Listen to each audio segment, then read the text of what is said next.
I have had discussions with the Premier. In fact, I have asked him very directly about the visa situation because Guyanese do require visas to visit the BVI. And he has authorized me to say that we are considering lifting that requirement. And I expect that to happen very soon. If we are serious about doing business with Guyana, if we are serious about a partnership with Guyana, that is the first thing that has to be lifted. So I have no doubt that that is something that will happen very quickly. I would say that it's as I've said, I've made it clear that it's a two-way street. Guyanese have been supporting BVI's development since the 60s.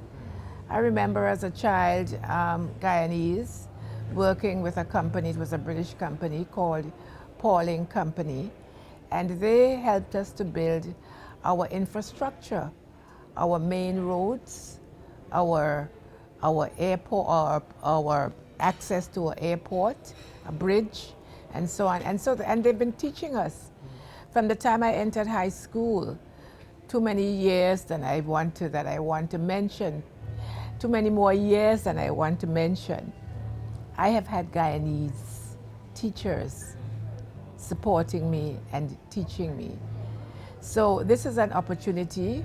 We are not, here to take anything from Guyana. We want to support each other. And I firmly believe that because of our wealth of knowledge in financial services, especially, as I've said before, we have 375,000 active business companies. In fact, we've had more than that, but that's where we are at the moment.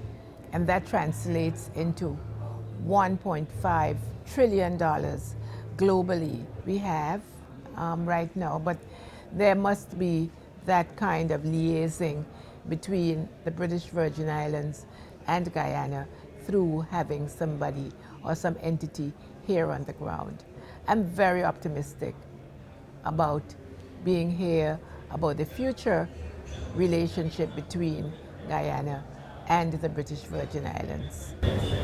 The question still probes my mind. A personal entity on the ground. What would that look like? Probably an investment desk, a consul general, an ambassador. Yes, and it's still going around in my mind in terms of what the best entity is. I didn't say that, but we already have a couple of businesses that have started in Guyana from the British Virgin Islands. So we are putting our money where our mouth is, so to speak. We have one ICT company that started from the British Virgin Islands. We have an insurance brokerage firm.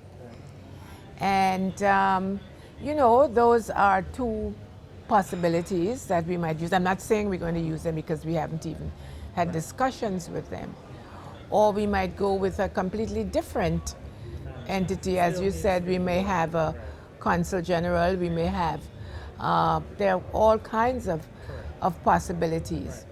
I mean, we have that relationship, that close relationship between Guyana and the British Virgin Islands. So there is that as well. But we do know that we must have some entity on the ground if we are going to really follow up very closely in terms of the relationship and the kind of business that we want to forge between Guyana and the British Virgin Islands.